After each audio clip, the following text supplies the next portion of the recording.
कठिन थी।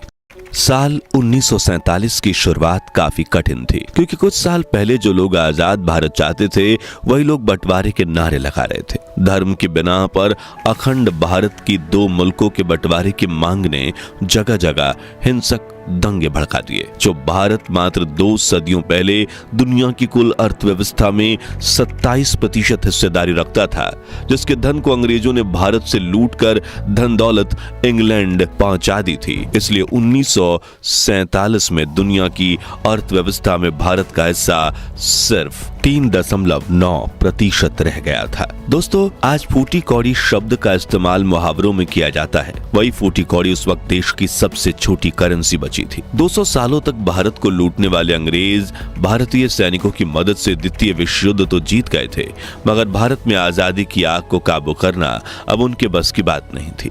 इसलिए देश के मसलों को सुलझाने के बजाय उन्होंने देश को 2 हिस्सों में बांट दिया। 14 अगस्त को मोहम्मद अली जिन्ना को पाकिस्तान सौंपने के बाद लॉर्ड माउंटबेटन कराची से दिल्ली लौटे तो वो अपने हवाई जहाज से मध्य पंजाब की आसमान की तरफ जाते हुए काले धुएं साफ देख सकते थे। इस धुएं ने महात्मा गांधी, सरदार वल्लभ भाई पटेल और विशेष रूप से नेहरू के राजनीतिक जीवन के सबसे बड़े क्षण की चमक को काफी हद तक धुंधला कर दिया था। उस शाम को जैसे ही सूरज डूबा, 2 सन्यासी एक कार में जवाहरलाल नेहरू के 17 यॉर्क रोड स्थित एक घर के सामने रुके। उनके हाथ में सफेद सिल्क का पीतांबर, तंजौर नदी का पवित्र पानी, बबूत और मद्रास के नटराज मंदिर में सुबह चढ़ाए गए उबले हुए चावल थे। उनके आने की खबर मिलते ही नेहरू घर के बाहर आए। सन्यासियों ने नेहरू को पीतांबर पहनाया, उन पर पवित्र पानी का छिड़काव किया और उनके माथे पर पवित्र भभूत लगाई। हालांकि पंडित नेहरू जीवन भर इन रस्मों का विरोध करते आए थे, लेकिन उन्होंने मुस्कुराते हुए सन्यासियों का अनुरोध स्वीकार किया। हालांकि इस मुस्कुराहट के पीछे दर्द छिपा हुआ था। बंटवारे के कारण तड़प रहे लाखों भारतवासियों को सब कुछ छोड़कर पलायन करते देखने का दर्द, खाने के लिए तरस रहे बच्चों को देखने का दर्द और दंगों में जान गंवा चुकी जनता के परिवार का दर्द। उसी शाम आजादी की स्पीच लिखने से पहले जब नेहरू, पद्मजा नायडू, फिरोज गांधी और इंदिरा गांधी के साथ खाने की मेज पर बैठे, तभी उनके फोन की घंटी बजी। ये फोन लाहौर से आया था और खबर मिली कि वहां के नए प्रशासन ने हिंदू और सिख इलाकों की पानी की आपूर्ति काट दी थी।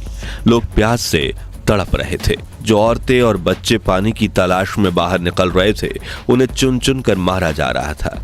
लोग तलवारें लिए रेलवे स्टेशन पर घूम रहे थे ताकि वहां से भागने वाले सिखों और हिंदुओं को मारा जा सके। नेहरू ने फोन रखा और आंखों में आंसुओं के साथ बेटी इंदिरा से बोले, मैं आज कैसे देश को संबोधित कर पाऊंगा, मैं कैसे जता पाऊंगा कि मैं देश की आजादी पर खुश हूं, जब मुझे पता है कि मेरा लाहौर, मेरा खूबसूरत लाहौर जल रहा है। तब इंदिरा ने उन्हें जल्द सब कुछ ठीक होने का दिलासा दिया और नेहरू ने अपनी स्पीच ट्रिस्ट विद डेस्टिनी यानी नियति के साथ मुलाकात लिखी और देर रात संसद में अपना भाषण दिया। वो बोले, आधी रात को जब दुनिया सो रही होगी, भारत जीवन और स्वतंत्रता के साथ जागेगा। अगली सुबह करोड़ों देशवासियों ने आजाद भारत की खुली हवा में सांस ली। बंटवारे का दर्द तो अब भी था, लेकिन उसका सामना करते हुए आगे बढ़ना जरूरी था। मगर यह उतना भी आसान नहीं था, क्योंकि लगभग 200 सालों तक सोने की चिड़िया कहे जाने वाले भारत के सुनहरे पंख एक एक कर कतर कर अंग्रेज तो चले गए, लेकिन पीछे छोड़ गए गरीबी, बेरोजगारी, महंगाई, भुखमरी, निरक्षरता और बिना किसी टिकाऊ काम धंधे वाली 33 करोड़ लोगों की जनता। तो उस दौर में महंगाई कितनी थी? इतनी चुनौतियों के बावजूद भारत अपने पैरों पर खड़ा कैसे हो पाया और 1947 में भारत कैसा था? जानने से पहले हर भारतीय वीडियो को लाइक के साथ कमेंट बॉक्स में जय हिंद जरूर लिखे, क्योंकि जय हिंद का नारा लगाना हमारे लिए गर्व की बात है। आजादी के बाद देश की 70% जनता गरीबी और भूखमरी से जूझ रही थी। स्कूल में शिक्षा लेने के बजाय बच्चे सड़क पर खाना ढूंढना सीख रहे थे, जिस वजह से देश में 88% लोग अनपढ़ थे।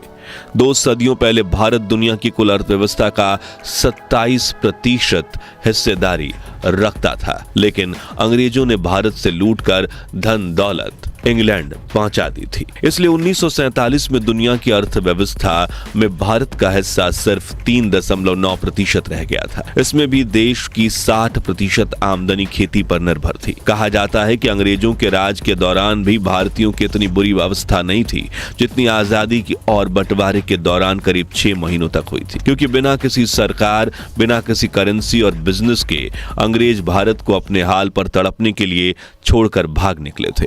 लेकिन भारत परिवर्तन और विकास के लिए बिल्कुल तैयार था। देशवासियों ने हर चुनौती का सामना करके आगे बढ़ना शुरू किया और साल 1951 में जब दूर दराज के गांव तक पहुंचने के लिए ना तो सड़कें थी और ना ही देश में पढ़े लिखे लोग थे, जात पात और जेंडर के आधार पर भेदभाव करने वाली रूढ़िवादी परंपराएं थी, तब सरकार ने हर भारतीय को समान हक देकर जब आजाद भारत का पहला इलेक्शन करवाया, तब से देश में बदलाव की शुरुआत हुई। लेकिन इतना आगे पहुंचने से पहले जानते हैं कि 1947 में भारत की करेंसी क्या थी। तो जिस फूटी कौड़ी शब्द का इस्तेमाल आज मुहावरों में किया जाता है, वही फूटी कौड़ी उस वक्त देश की सबसे छोटी करेंसी थी। उस वक्त 3 फूटी कौड़ियों से एक कौड़ी बनती थी, 10 कौड़ियों से एक दमड़ी, 2 दमड़ियों से 1.5 पाई यानी 1 ढेला और 2 ढेले से 1 पैसे के बराबर। 3 पैसों को 1 टका कहा जाता था, 2 टके मिलकर 1 आना बनता था। फिर आने के भी अपने अलग अलग नाम और सिक्के थे, जैसे कि 2 आने यानी 2 अन्नी, 4 आने यानी 54, 8 आने यानी 98 और 16 आने से 1 रुपया बनता था। उस वक्त अमेरिकी करेंसी डॉलर की कीमत सिर्फ 3.3 रुपए थी, यानी आज के मुकाबले उस वक्त रुपया ज्यादा स्ट्रांग था। लेकिन उस दौर में लोगों की कमाई भी काफी कम होती थी। लोग महीना भर मेहनत करके 15 से 25 रुपए कमाते थे और जो लोग महीने की 150 या 250 रुपए तक कमाई कर लेते थे, उन्हें अमीर माना जाता था। लेकिन 1947 में आखिर महंगाई कितनी थी जो इतनी कम आमदनी में भी लोग अपना गुजारा कर लेते थे? सबसे पहले खाने पीने की बात करें तो 1947 में चावल 12 पैसे प्रति किलो, चीनी 40 पैसे, घी 75 पैसे, आटा 10 पैसे, दाल 20 पैसे, दूध 12 पैसे और गुड़ 12 पैसे प्रति किलो की कीमत में मिल जाता था।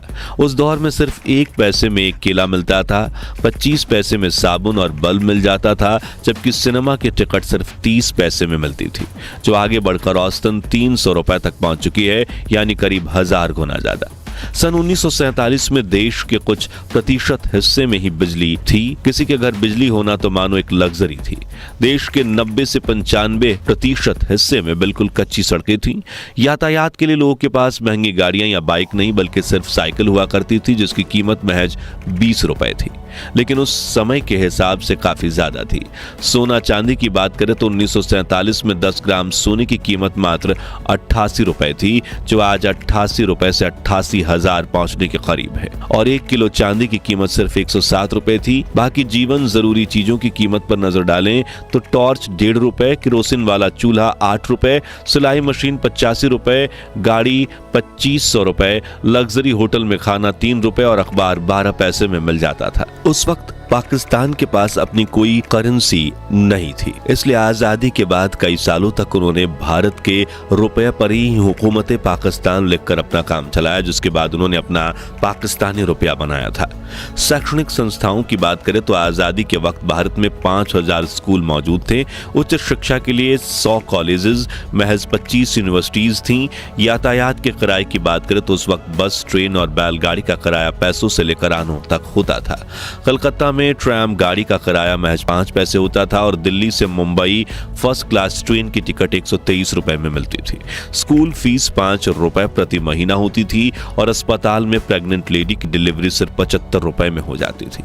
हालांकि देश के करोड़ों लोग इसे भी अफोर्ड नहीं कर पाते थे, इसलिए उस दौर में ज्यादातर बच्चों का जन्म घर पर ही होता था। अब 1951 में हुए आजाद भारत के पहले इलेक्शन की बात करें तो जनता ने अपने प्रधानमंत्री के रूप में पंडित जवाहरलाल नेहरू को ही चुना, जिन्होंने आजाद भारत के पहले प्रधानमंत्री के रूप में चुने जाने के बाद जवाहरलाल नेहरू ने हिंदू सिविल कोड का बिल पास किया, जिसके तहत देश की सभी विधवा औरतों को उनकी पति की संपत्ति पर समान अधिकार मिला।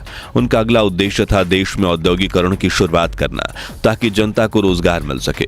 इसके लिए पंडित नेहरू ने 5 ईयर प्लान को भी लॉन्च किया, जिसका उस वक्त टोटल बजट था 1378 करोड़ रुपए, जिसका इस्तेमाल खेतीबाड़ी, टेलीकम्युनिकेशन, यातायात और इंडस्ट्रीज को आगे बढ़ाने के लिए किया गया था। इस योजना में 2.1% का टारगेट ग्रोथ रेट हासिल करने का सरकार का प्लान था, लेकिन गर्व की बात है कि देश ने 3.6% टारगेट ग्रोथ रेट हासिल किया, जिससे देश में बेरोजगारी धीरे धीरे कम होने लगी और अर्थव्यवस्था स्टेबल होने लगी। और पिछले 78 सालों में भारत लगातार विकास करता जा रहा है। और आपको ये जानकर गर्व महसूस होगा कि जिस ब्रिटेन ने भारत को 200 सालों तक लूटा था, साल 2009 में भारत ने उसकी अर्थव्यवस्था को पीछे छोड़ दिया और आज भारत की इकोनॉमी दुनिया की 5वीं सबसे बड़ी इकोनॉमी है। तो आज के लिए बस इतना ही।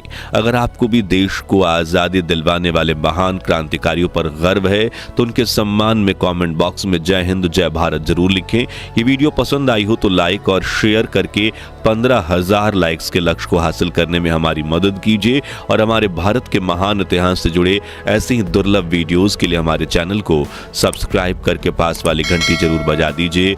जय हिंद, वंदे मातरम।